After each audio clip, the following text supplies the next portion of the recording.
You are listening to Resolving Reality Radio, www.resolvingreality.com.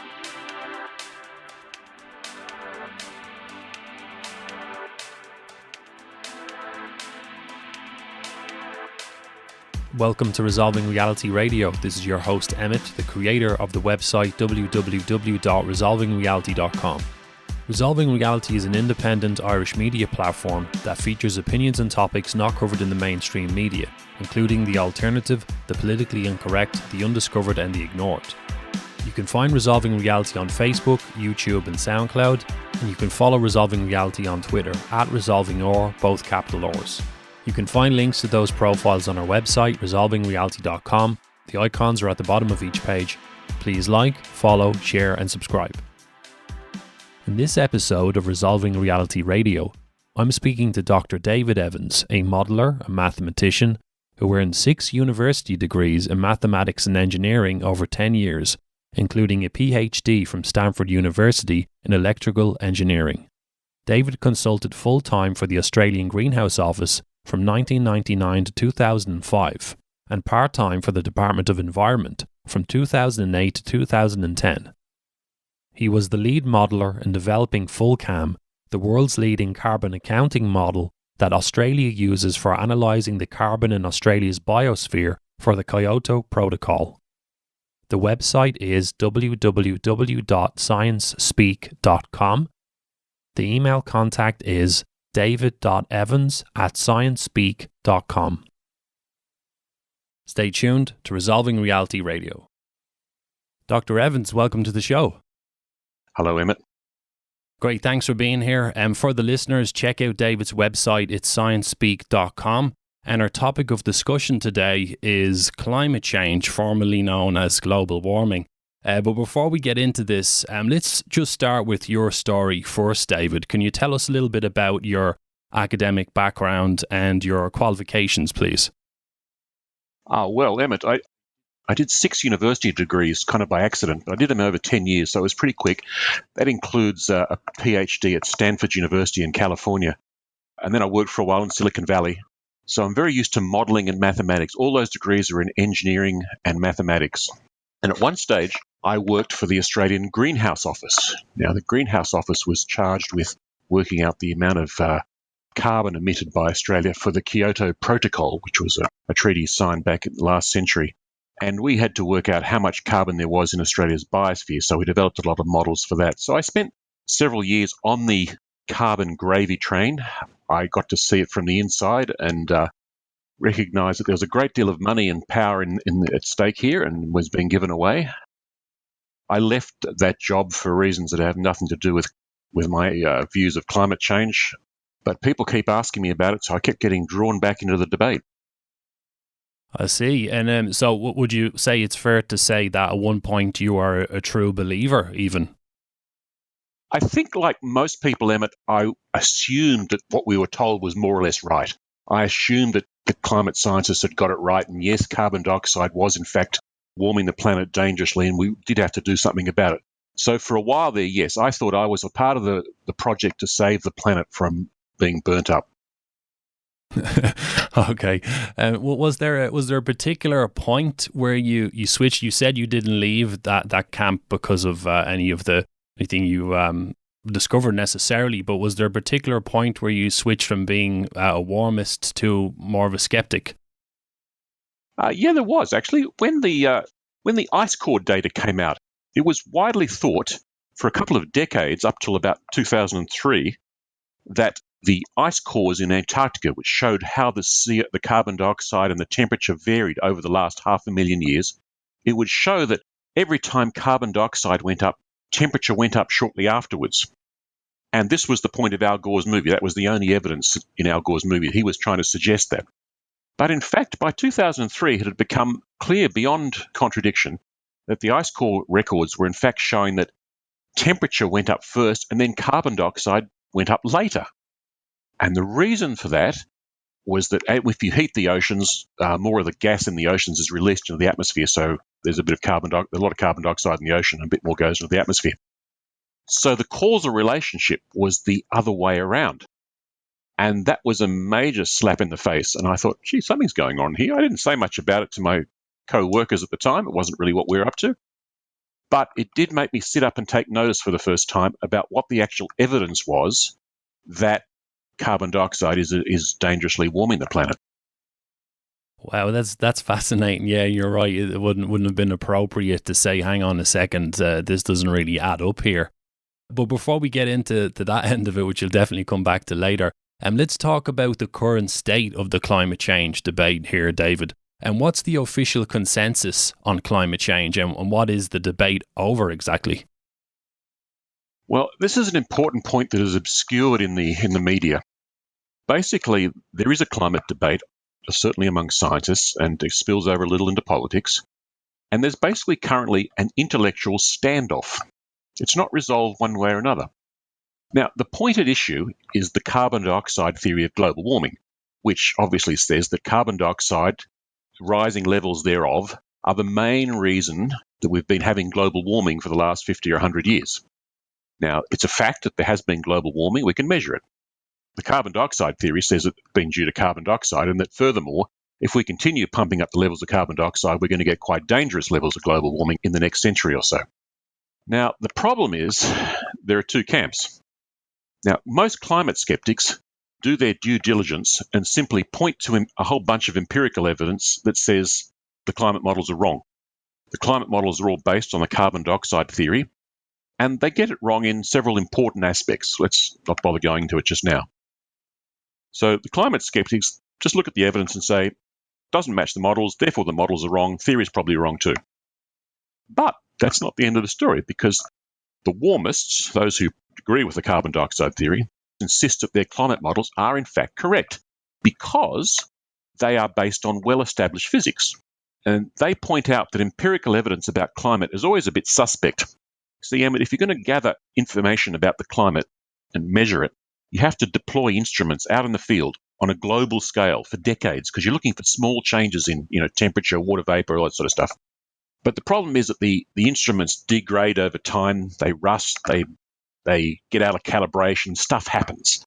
And so there's always some doubt when you're measuring stuff out in the field. And so the warmists are so implacably confident that their basic physics theory is correct that whenever the data disagrees with the theory, they're pretty sure, in fact, it's the data that's wrong.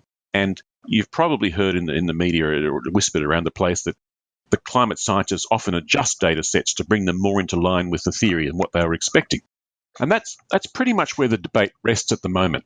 It's been focused on various observations or data sets and whether or not they contradict the theory of carbon dioxide warming. That's fascinating. So, this is a massive global thing. We've heard about this for years. We know a lot of money is changing hands. Like you said, it's scientific, it spills into the political. And yet the basic science on which the whole thing is built is pretty much shoddy foundations from a scientific point of view. Not necessarily shoddy, Emmett. There's a small important point here. The point is that it is based on theory.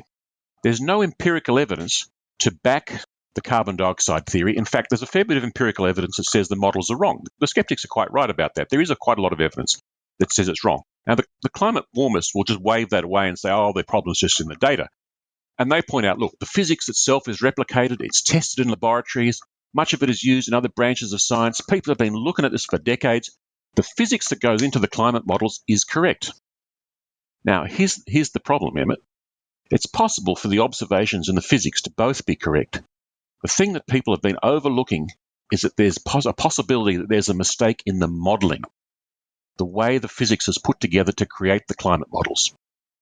See, those climate models are built out of a whole lot of facts and stuff that can be proved in the laboratory, but they're put together by modelers in ways that they assume will sort of make sense and go together. And if they've done the modelling incorrectly, it's possible that they have the physics correct, but the models are wrong.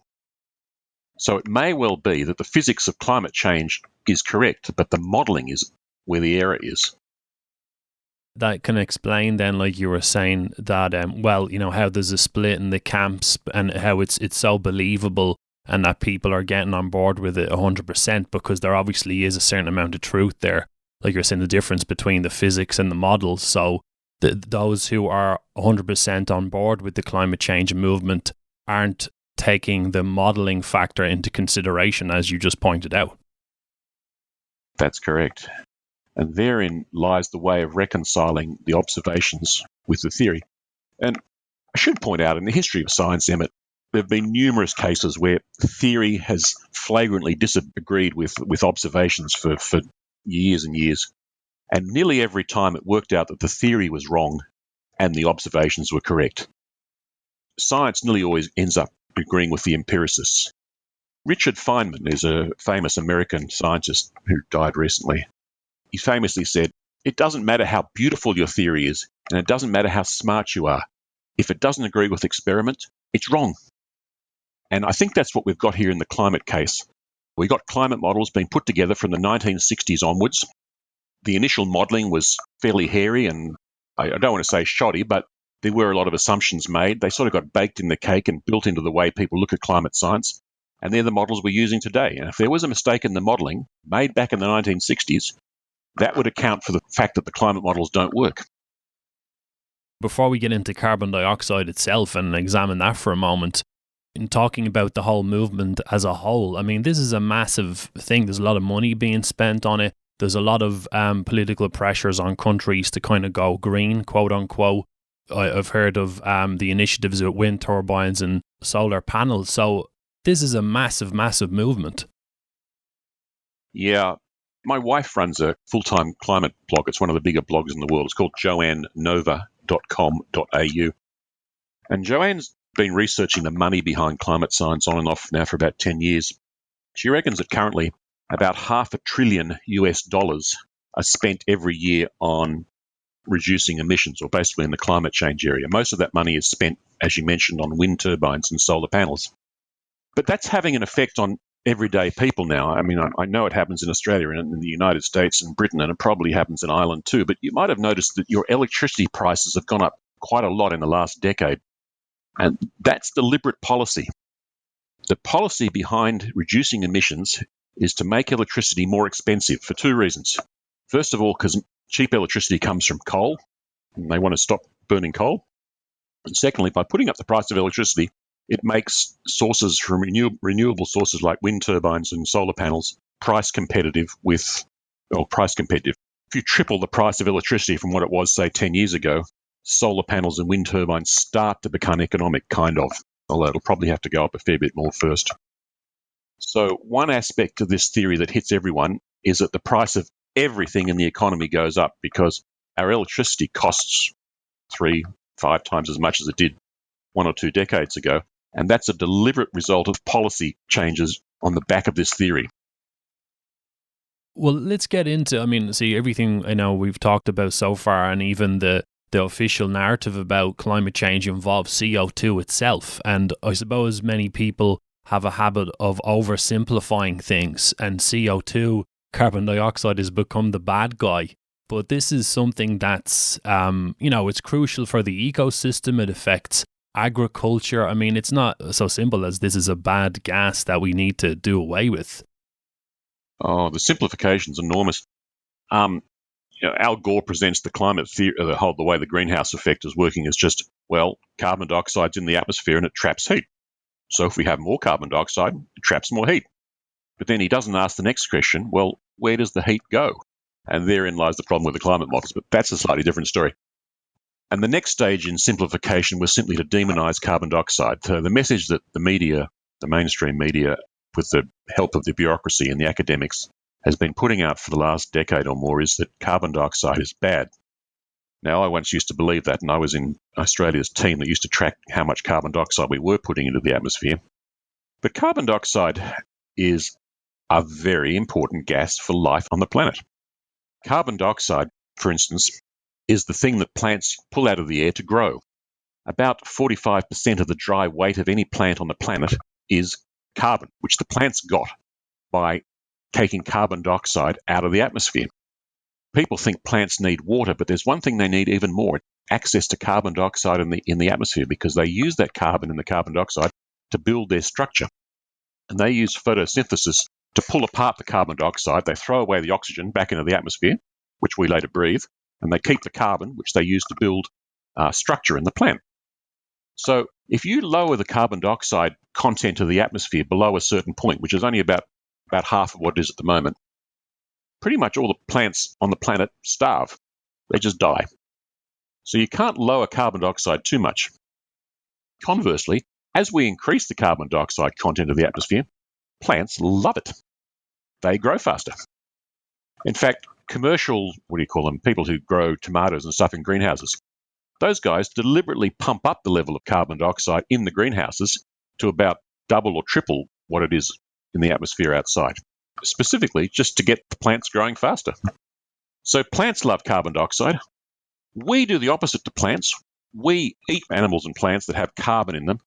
We give them breathe in oxygen. We combine our oxygen with the carbon that we've eaten in our cells, in the mitochondria in our cells, combine the C and the O2, and we create CO2. And that releases energy. We use that energy as our source of energy. That's how our bodies move. We then create the waste gas of carbon dioxide, which we then breathe out. So you're breathing out, Emmett, you're breathing out carbon dioxide every breath that you make.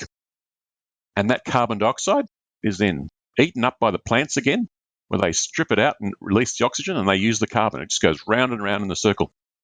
So without carbon dioxide, there would be no life on this planet, and we're breathing it out all the time. It's intrinsic to life here. So demonizing it as bad is a bit simplistic. At the end there, especially, you described that we're part of an ecosystem on this planet. There's a certain way things have been set up, and it's like human beings and the plants, when they just do what nature has built them to do, there's a kind of a symbiosis, if that's the right word, in the ecosystem, and that keeps everything balanced. Yeah, and that symbiosis is, the vehicle of it is carbon dioxide. As well as that, let's talk about the possible effects on, developing countries, because this has gone beyond the science, it's become political. And you mentioned earlier about fossil fuels. Those things are cheaper to run, but now the climate change camp is kind of clamping down on those more, quote unquote, primitive ways of developing power because of their emissions. And that's going to have implications for countries who aren't as developed as ours, correct? Very much so, unfortunately. All the Western countries, all the countries that have developed to this point, all pulled themselves up from their bootstraps via the Industrial Revolution using cheap power. And we got that cheap power predominantly from coal. So we burnt the coal, we had cheap electricity, cheap power, cheap steam power, and we used it to build our industrial civilizations. The countries that are currently being industrialized, particularly in Africa and parts of Asia, are being denied access to cheap energy by the climate crew. The international groups who demonize carbon dioxide are saying to those countries, no, you can't dig up your coal and burn it like we did. You have to instead use these unreliable renewable devices like wind turbines and solar panels, and we haven't quite got the technology right, and it is expensive, but look, we'll help you a little bit. But the problem with that is that it slows down the development of those countries a lot. And what it means is that for millions, billions of people living in the third world and underdeveloped countries, they haven't got access to electricity, certainly not reliable electricity, because the climate people aren't letting them use their coal deposits. The implications of that is that people, for instance, cook on fires, wood-burning fires in their homes. And so they die of smoke inhalation and related diseases at a much younger age than they would have otherwise. So their quality of life is being pushed down quite a lot by the fact they can't access cheap electricity. Population growth slows down a lot when people's standard of living goes up. And one of the main ingredients of an improved standard of living is access to electricity and all the good stuff it brings, like heating and cooling and communications and TV and phones and all the rest of it. But by denying these countries cheap coal, we deny them all those developed country goods. In the first world where we live, in the West, we're starting to increasingly deny those goods to the poor people in our population because we're making electricity too expensive. There's increasing energy poverty throughout the West.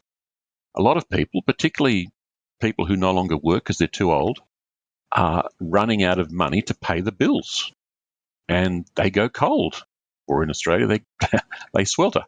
There's a lot of problems. As well as the effect on third world countries, well, as it is connected to this, and the carbon tax now has been brought in. I think was it Gillard who brought in Australia, and it's kind of been aimed at the corporate worlds. So this is not only going to harm third world countries, but also harm first world countries when it comes to manufacturing and production, etc. Let me talk about Australia for a moment, Emmett. Australia has been very keen to take up the climate message because we seem to be very prone to the sort of globalist community that pushes the climate change solution, and we do what they want. And so as a result, Australia has basically deindustrialized. Australia used to dig up a lot of minerals and then process them in Australia, often in energy-intensive ways. And we had a big advantage of that because our energy was really cheap. We have enormous coal deposits, enormous uranium deposits that we don't use, and we could produce cheap electricity and do things like put smelting plants for aluminium. Aluminium is basically liquid energies. But by a matter of deliberate policy in raising the electricity prices, first for industry and later for the domestic users, Australia has driven most of its aluminium smelters offshore, and there are certainly no new ones being built. Our manufacturing sector is shrinking all the time, and a large part of the reason is high electricity costs.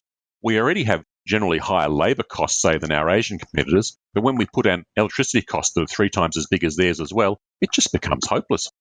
So we find that the globalist people who are pushing the carbon dioxide demonisation want us to become a country that goes back from using modern technology back to using windmills for power and putting up the price of power so high that we can no longer participate in industrial life. It's just crazy. And this is all on the back of an unproven theory, which is contradicted by, as I said earlier, a fair bit of empirical evidence. So I suppose there have been, well, from what I can see in my short lifetime, some noticeable climate changes, and we know records don't go back that far. But if human technologies and our emissions are not causing changes in the Earth's climate, then something else must be. So what do you think is causing these changes, David? Well, it's hard to overlook the role of the sun, Emmett. We get all our energy from the sun, ultimately. It supplies all the radiation that warms the planet, and any minor variations in the sun's radiation are going to have an effect here. Now, the climate warmers explain that, in fact, the variations in the sun's output do not cause significant changes on the Earth's temperature. And to a certain extent, they're correct. It's a little bit tricky, so let me explain. The sun's radiation comes out as a lot of different frequencies. There's visible light, there's UV, there's a little bit of infrared, there's some high frequency UV and stuff. And the totality of it, the total amount of radiation that the sun emits that hits the Earth each year is, in fact, very close to constant. It varies less than 1/5 of 1% each year over the 400 years that we've been looking at sunspots and working out roughly how much radiation hits the Earth. We've been looking at that since 1610. And over that period, it has been very constant. And as far as we can work out from basic physics that everyone pretty much agrees on, the temperature changes due to that are indeed much less than the global warming and cooling that we have observed over those 400 years. However, in the 400 years since 1610, there was a major cooling event called the Maunder minimum in about 1645, which was a couple of degrees cooler than it is now. There was another one around the time of Napoleon called the Dalton minimum.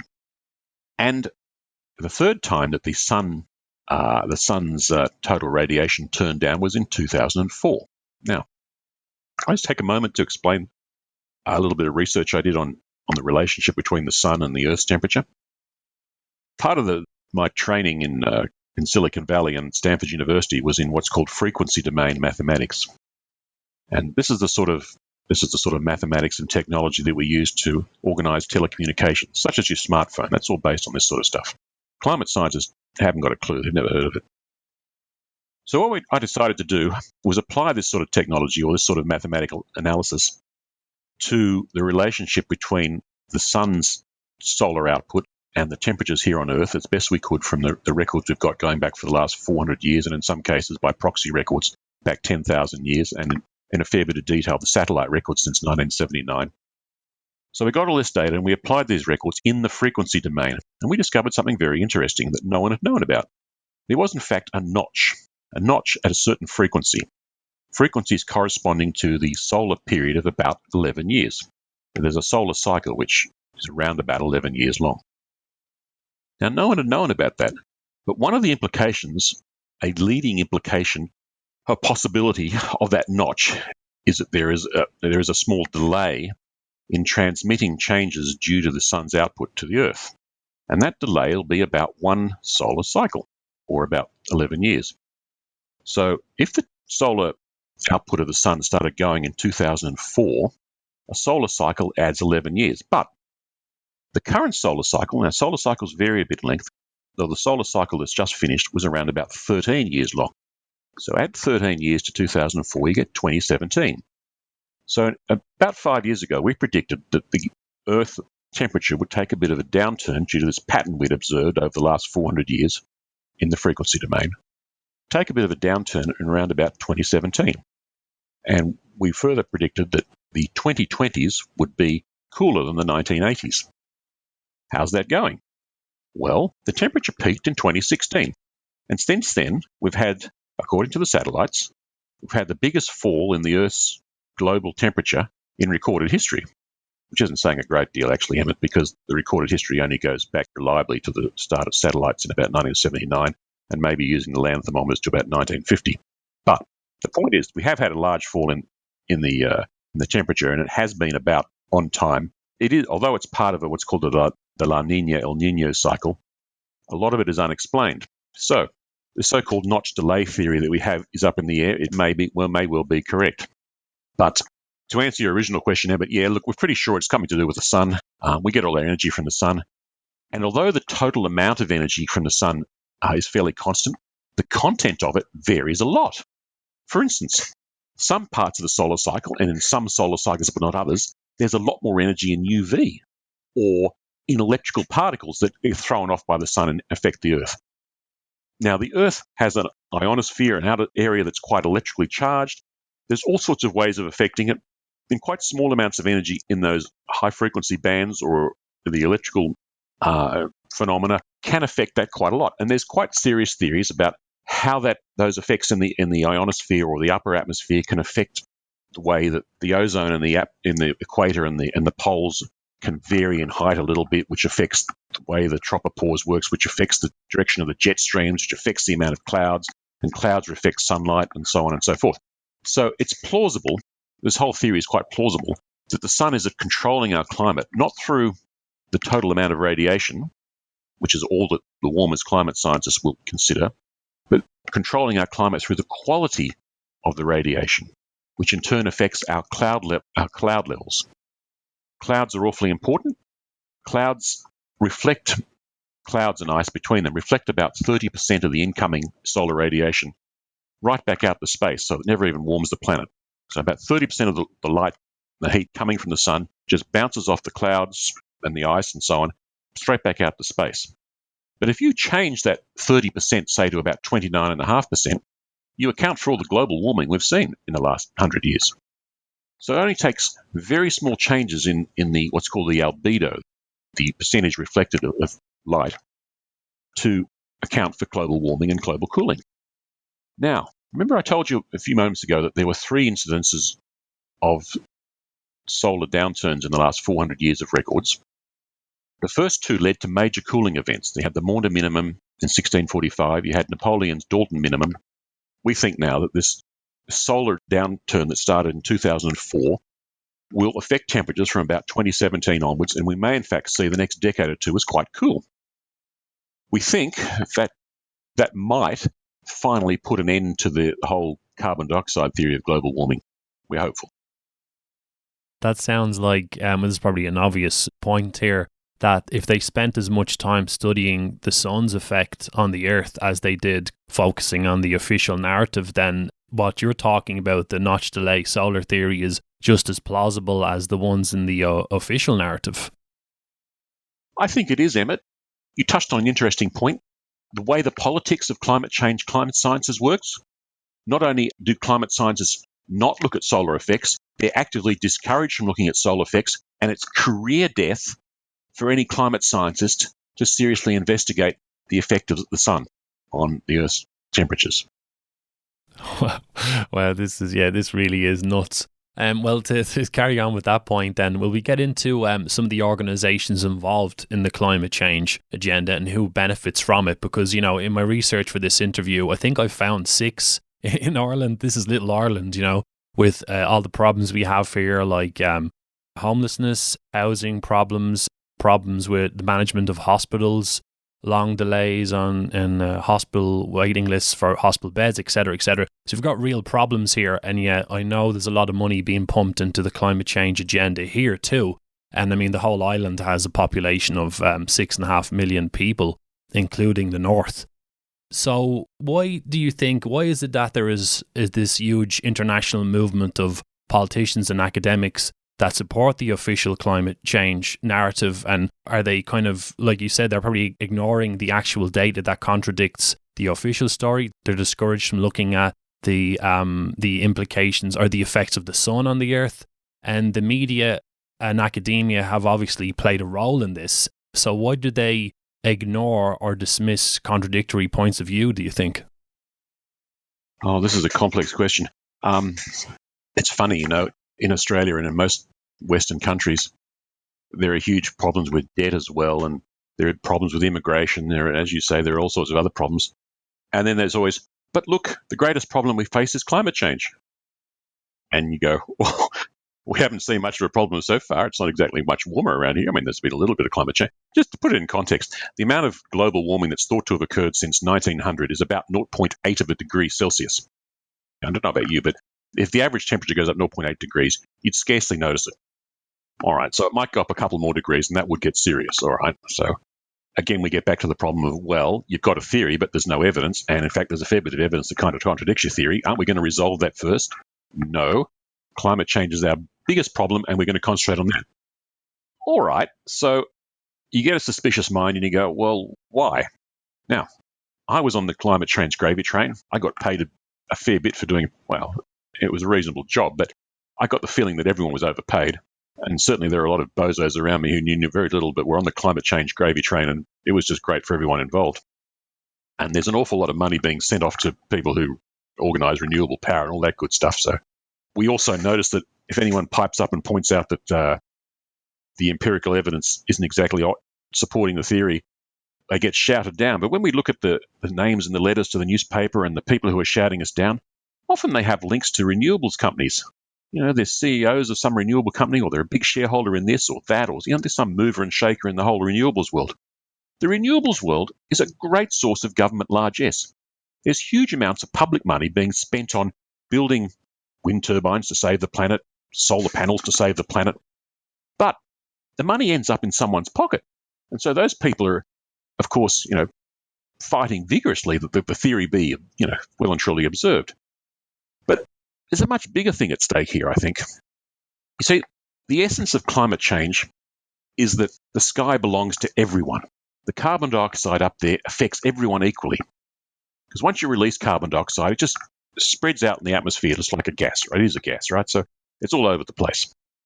So what it means is, it's supposing in your backyard or your country that you were to cut emissions, but people in the adjoining country didn't cut emissions. That means they'd have all the benefits of having cheap electricity and all the stuff that was emitting lots of energy and lots of carbon dioxide, but they'd be polluting the world that you both live in. So this seems like a problem that can really only be solved by big government, really big government, because you need government to come in and step in and say, right, everyone has to stop emitting carbon. You can't have some people emitting carbon and other people not. So we've got to take control of all the carbon emissions in our country.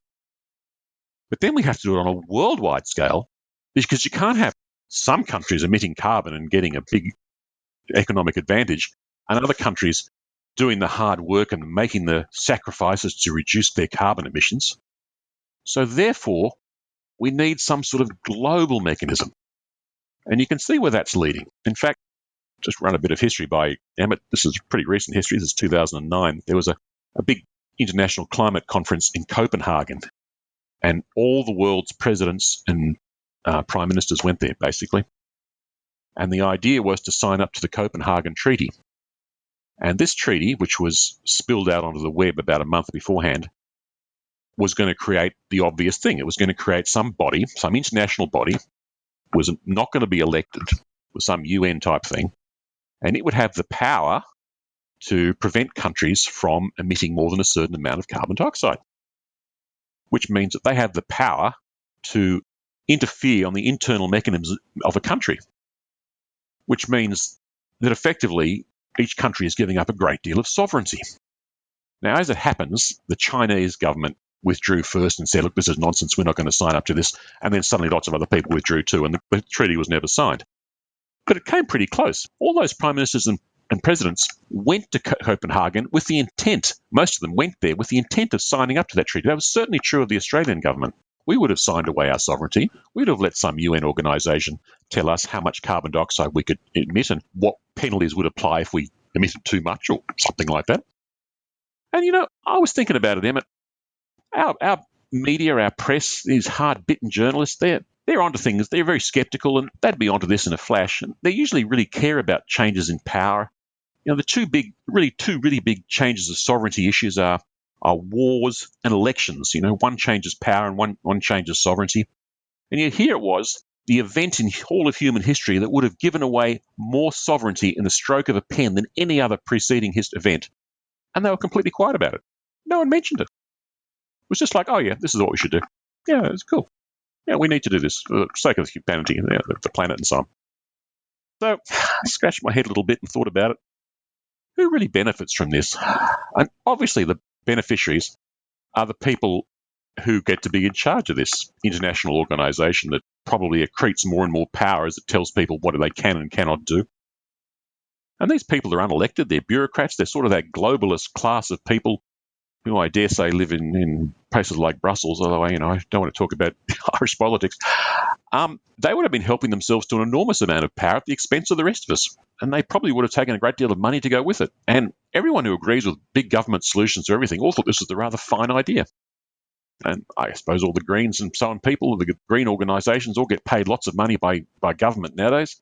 They probably thought it was a wonderful idea too. I was sitting on the sidelines and going, well, hang on, you got it all back to front here. You haven't shown that the theory is in fact true. The empirical evidence said it probably isn't. So what are you guys all doing? Anyway, that was history. That was 2009. Come 2015, there was the next really big climate conference. That resulted in the Paris Climate Accord. The climate people weren't so ambitious this time. They didn't go for world government. Instead, they just wanted to transfer a great deal of money. We're talking, I think it was 100 billion. It was 100 billion a year or something. I don't know. It was lots of zeros from first world countries to third world countries. And probably had lots of strings attached on it too, so that it got spent in all the right ways so that it helped them. I don't know. I don't go into the details. But there is an enormous transfer of money and power going on in the world on the back of this faulty theory. So you've got to ask Emmett, what's going on? Yeah. I kind of, all I've got is some high school science behind me, but history and geopolitics is more my bag. And that's why the kind of alarm bells go off for me, like you were saying there. There's an official story which kind of serves a purpose, but the end result is centralised power. And I think that's something that should make us quite nervous. And I know that it's no coincidence when, if we know our history and our politics and then look at the climate change agenda, that there's a lot of different groups that are involved with it who happen to like the idea of centralised power, leftists, socialists, even outright communists or people with communist ideas are behind this. It's very globalist. It's about, as you said, taking a national sovereignty away. And actually, when you mentioned the Copenhagen Treaty there, it reminds me that you said China didn't want to participate. And you think that's somehow connected with the fact that China is doing so well that they don't have anyone else coming into the country and telling them how to run their business and their industries. Very much so. China is taking the rest of the world for a ride on this. China gets paid lots of money under UN treaties to do with climate for not building plants that emit coal or not building plants that emit carbon dioxide. Then it turns out they were never going to build them in the first place, or alternatively, they just go ahead and build them anyway. They're taking everyone for a ride. The Chinese are building coal electricity plants, one a week. They build more coal plants each year than Australia's already got. They're greatly increasing their emissions all the time. They're just paying lip service to the UN, but getting paid a whole lot of money to do it. Remarkable. because we know this is such a big thing, we've established how big it is and how much money is involved, and that this thing it's truly global. How are people who are opposed to this within academics or the media or the scientific communities, how are they treated by the establishment? Without naming names or anything like that, are you aware of any instances where scientists or professors they've been silenced or attacked by the establishment for challenging or contradicting the climate change initiative? Hundreds. You may have noticed in the last few years that the left has been criticised with its excesses of political correctness for banning people from social life and from government life for saying something that goes against the PC canon or a bad joke or anything like that. In climate change, we're pretty sure as climate change skeptics, we were the test case for that. The test case was, can a climate of opinion be built up with the media and so on and using methods to suppress any dissent? Can that be done to persuade the whole of society to take a certain path? And they tried out all these methods on climate skeptics. For instance, Google has been downranking climate skeptic sites since 2011, as far as we know. You get the ludicrous situation that my wife, who has a heavily trafficked climate science site, will write an article, and it's harder to find her article on Google than it is some articles criticizing hers by sites that just set up just entirely to criticize Joanne's site and have almost no traffic. If you try to Google information on climate science, you will only be directed, or almost entirely directed, all the best upper-ranking hits and so on, will all go to official sources. So we know that Google is shaping the information that the public sees on this issue. I'm unemployable in any big government area because I spoke out. I quite naively stuck up my hand in about 2007 and said, when Australia, this became a big issue in Australia and we're about to sign the Kyoto Protocol, and I just stuck up my hand and said, I'm a carbon accountant. I had a fair bit to do with this sort of stuff. The empirical evidence doesn't actually show that the carbon dioxide theory is correct. It might well be wrong. Look, there's all this other empirical evidence that it's not working. And in fact, the climate isn't warming nearly as fast as the models say it should be. And for that, I was basically made unemployable. Whenever I go near a government, it looked like getting a job, a whole bunch of leftists pop up and say, you can't give it to him, he's a denier, da-da-da-da-da-da. Denier, there's a term. Denier used to be someone who denied the Holocaust, the murder of the Jews and all the rest of them in World War II by the Nazis. Now it applies to people who disagree with a climate change theory. We're demonized regularly. About once a year, there's someone who sounds off in public, some professor or other, who says that climate change skeptics ought to be jailed or killed or held responsible for all sorts of things. When I did stick up my hand in 2007, I got an interesting email from someone at NOAA, which is the National Oceanographic and Atmospheric something or other in the United Administration in the United States. Now, NOAA is their main scientific government vehicle for investigating climate-related activities. And the guy at NOAA basically said, look, thanks very much for saying this. Nearly everyone here who's involved in collecting data agrees with you, but we are not allowed to say anything. He said, if you suggest any research that might suggest a solar cause, it's immediately banned and your career goes sideways. He said, no dissent is allowed within those organizations. We know of any number of professors and people who, once they retire, say, well, actually, we're not so sure the theory is correct. But whilst they're still working, they cannot say these things. So there's been a massive clamp. Also, Emmett, the whole system works to only hire people who agree with the theory. There are probably around 6,000 or 10,000 climate scientists in the world. To become a climate scientist, you go to university and enroll in sort of sciencey type things, particularly with climate science. And you're taught right from the beginning about carbon dioxide theory. That's drummed into you. And if you disagree with it, you're never going to pass your courses. You're never going to get anywhere. Then you do a PhD and a research degree under people who agree with that system. And again, if you disagree, you're not going to pass. So to become a climate scientist nowadays, you already agree with the system. Then you're employed by an organization in which people who disagree go through career death. The few climate science skeptics who still exist are all very old. People like Richard Lindzen, who's 70-something now. They were in on the beginning of the carbon dioxide theory of global warming, but they were never convinced, and they said so publicly, and they've always had a hard time in their careers since then. But there are no new guys allowed into the system who disagree. So when the warmers say, all the climate scientists agree, they're kind of correct in a way.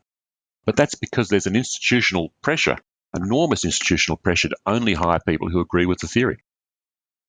That's how I kind of knew quite a while ago that something was up with all of this. When you look at the behaviour of those involved and look at how the media treats it, when they start to censor people and go so far as affecting people's livelihoods, you know that that's the typical totalitarian behaviour disguised as humanitarianism. So they have this nice face on it, let's save the planet, but it turns into this whole grab for power, censorship, and destroying people's careers. It's fascinating. And actually, I've got a quote here from Professor William Happer. He's a physics professor at Princeton University, and he said this: there's a whole area of climate so-called science that is really more like a cult. It's like Hare Krishna or something like that.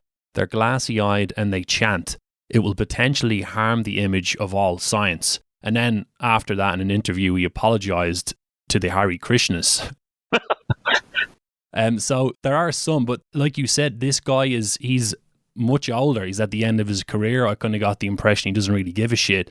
But unfortunately, there needs to be more people speaking out like that to kind of turn this thing around. Yeah, William Happer's about, I think, 79. And as you say, he's so old and so senior, he doesn't care anymore. He's free to talk out. In other cases, people like me, I'm still only 57. I'm a young guy for being a climate skeptic. I talked out because when I was about 45, I talked out and then I became unemployable in certain areas. And they called me all sorts of names in the press and what have you. I was quite rude about it. So what have I got to lose anymore? So the only people who are outspoken climate skeptics are, for one reason or another, kicked outside the system. We're outsiders. And so if you want to be an insider, if you want to be on the government gravy trains, if you want to be part of the power elite and all the rest of it, you can't disagree with the climate theory. So it self-perpetuates. Is there any large or notable organisations who are kind of opposed to this? I know there was at one stage a group, I'm sure they're still operational. I couldn't find any information on them, including their name, but I know there's a group out there who there was an international kind of signatures of scientists who are opposed to all of this. There aren't any groups. The best and biggest one you've got is Heartland in the United States, which is an umbrella group for a number of conservative issues, including climate change. They organised a number of international climate change conferences. No one else has dared to do it, basically. Or not very much anyway. There are a few smallest organisations that do it, but they're all kind of country-specific and small. Government gives out large amounts of money and tax benefits and all sorts of good stuff to people who toe the line, mainly green groups. But if you go against them, life becomes much more difficult.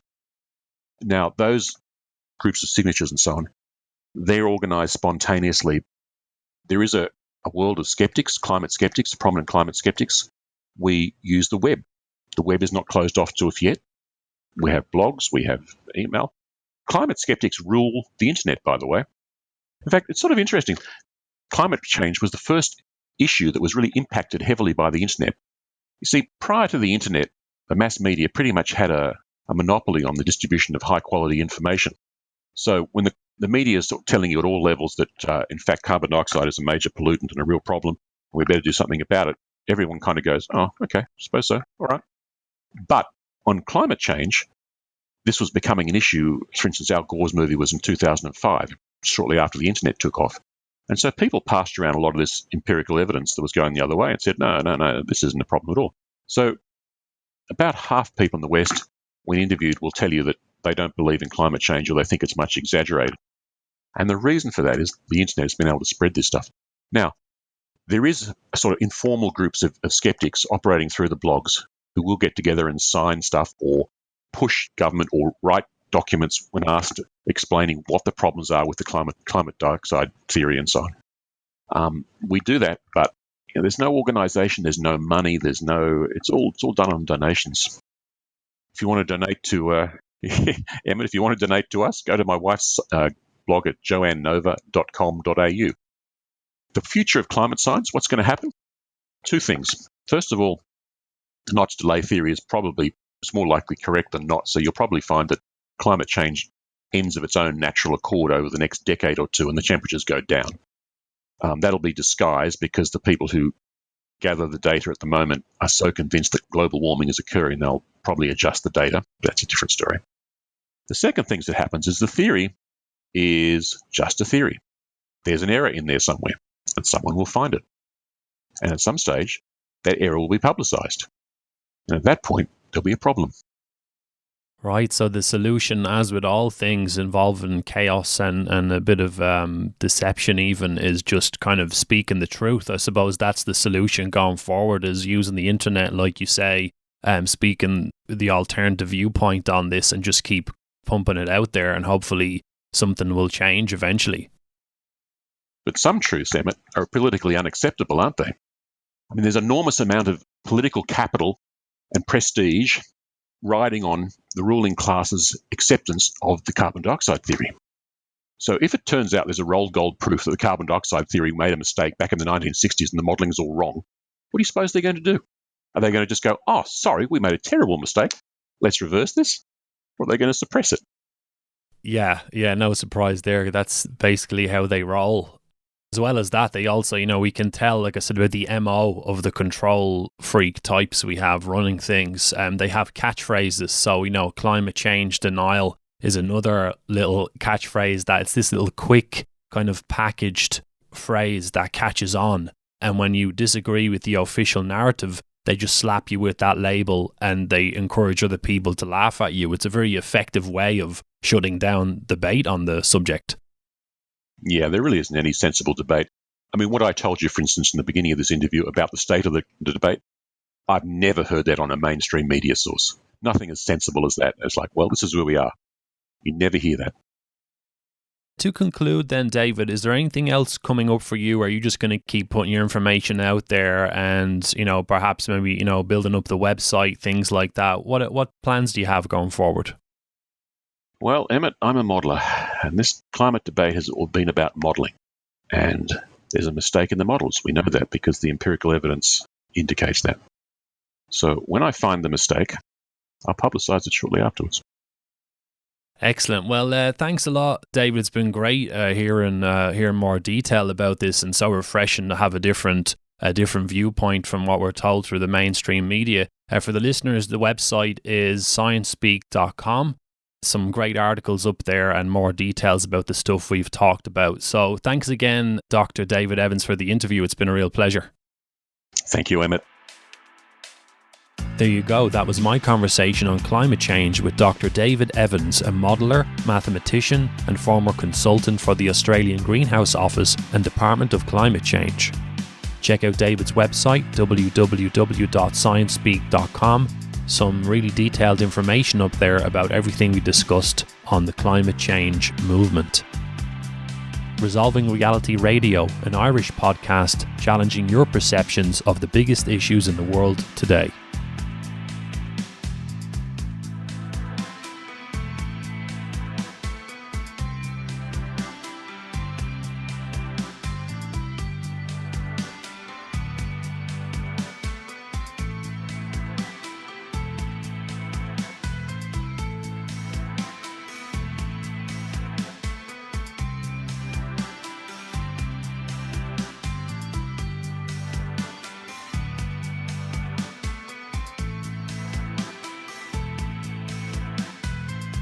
This is Resolving Reality Radio, the podcast for Ireland's new independent media website, resolvingreality.com.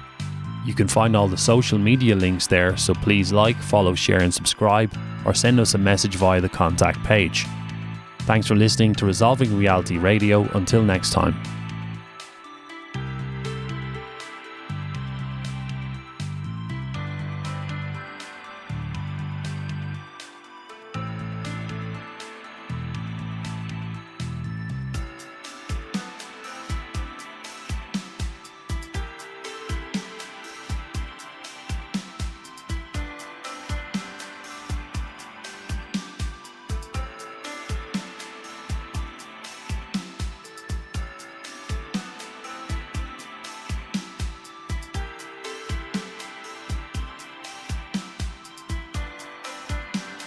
You are listening to Resolving Reality Radio, www.resolvingreality.com.